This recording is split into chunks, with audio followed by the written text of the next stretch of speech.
wins as of late, that's gonna be a bang. I don't know who to pick in this particular fight.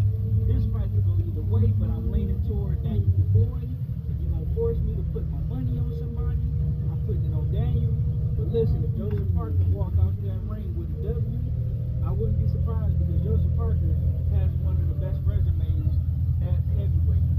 Joseph Parker has fought Deontay Wilder, Anthony Joshua, Andy Ruiz, Dillian White. I mean, listen, Joseph Parker been out here putting it on the line against any and everybody. You can't never accuse Joseph Parker ducking no smoke, right? But the fight that I want to highlight and talk about is probably the most interesting fight to me on the scorecard. I mean, on the fight card, and that is Shakur Stevenson versus Floyd Schofield Jr. Ladies and gentlemen, I'm here to tell you, I believe that this fight is going to be a barn burner. It's going to be a blockbuster. It's going to be back and forth action, right? It's been a lot of trolling and trash talking by Floyd Schofield Sr. and Floyd Schofield Jr. Absolutely getting on the nerves of Shakur Stevenson. And listen, as much as we harp on Shakur Stevenson, we have to give Shakur Stevenson credit for taking this fight.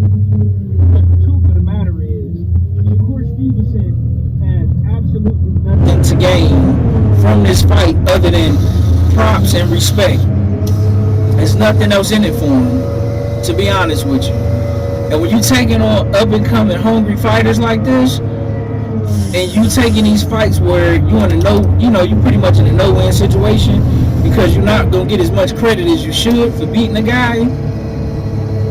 But if you dominate the guy, everybody's going to also say you were supposed to. So credit to Shakur Stevenson for taking this fight. In my humble opinion, I'm giving Shakur Stevenson full credit, depending on how he approached this fight and how he wins this fight, because I do believe he'll win, but I do think it's going to be a tough fight. Listen, Shakur Stevenson knows what's on the line. What's on the line? The truth of the matter is, even though we know how great Shakur Stevenson is, Shakur Stevenson hasn't looked particularly good in his last two fights. And what I mean by good, to me as a boxing fan who understands the sweet science, he looked good to me. But at the same time, for the general public and the casual fans who want to see, at least if you can't knock a guy out, they at least want to see you beat up on him and pulverize him and punish him, right? But we know Shakur Stevenson is more of a defensive fighter. He's not going to take any unnecessary risk if you don't absolutely have to. A lot of people has been calling him born based on his last two performances. And every time, he don't really hurt a guy or at least knock a guy down or just beat up on him, he always come out and say that his hands was hurting or his hands was injured. A lot of people don't believe him. A lot of people think that he's making up excuses. So this is a fight that Shakur Stevenson knows he has to put on a masterful performance. He don't have to stop Floyd Schofield. In my opinion, he don't even have to drop him. But he's going to have to beat on him and beat on him and punish him a la Floyd Mayweather, a la rest in peace to Arturo Gatti. Not from me, but by many fans, if it looks like the Jermaine Ortiz fight, if it looked like the last guy he just fought, where, yeah, we see you won, but you didn't really put the Beats by Dre on the dude. You did just what you needed to do to get on up out of there. Even though we know that you levels above that particular guy that you fighting, you're going to get criticized heavy. And not only that, the legend of if that fight is any type of close, the legend of Floyd Schofield Jr. is going to grow. How do I know this? I know this because history always repeats itself, right? Let's look at recent history. Even though Terrence Crawford, in my opinion, he beat and dominated Israel Madrimov because he didn't just go out there and knock him out or go out there and blow him out the water. What did everybody say? Everybody completely over-exaggerated and said, oh, I think Madrimov won the fight. Shut the fuck up, because Madrimov don't even think he won the fight. You liars. That's number one. Number two, Look at Floyd Mayweather and Marcos Maidana. In both fights, Floyd clearly won the fight, but because he just didn't go out there and blow him out the water, because people was expecting him to blow him out the water, it made Marcos Maidana name bigger. And then in addition, they were trying to say that he beat Floyd Mayweather. Shut up. No, he did not. Right? Let's look at even more recent history. Let's look at what happened with Gervonta Tank Davis and Isaac Pitbull Cruz.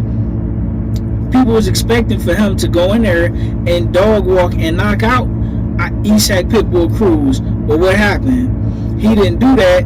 Isaac Pitbull Cruz made it a dog fight. It was clear that Gervonta Tank Davis outboxed him with, no problem. But Isaac Pitbull Cruz was a game warrior in there. And guess what? Now Isaac Pitbull Cruz is a household name off of Gervonta Tank Davis. If Floyd Schofield is able to do what Pitbull Cruz was able to do with Gervonta Tank Davis, he will become a household name, and he will be able to get bigger name fights based off of this fight. And this is why I'm going to credit Shakur Stevenson with taking this type of fight. Yes, we would like to see him fight better opposition, but this is good. This is good opposition. And when you fighting a hungry guy who ain't got nothing to lose, a la Mike Tyson, a la Joe Buster Douglas, or James Buster Douglas,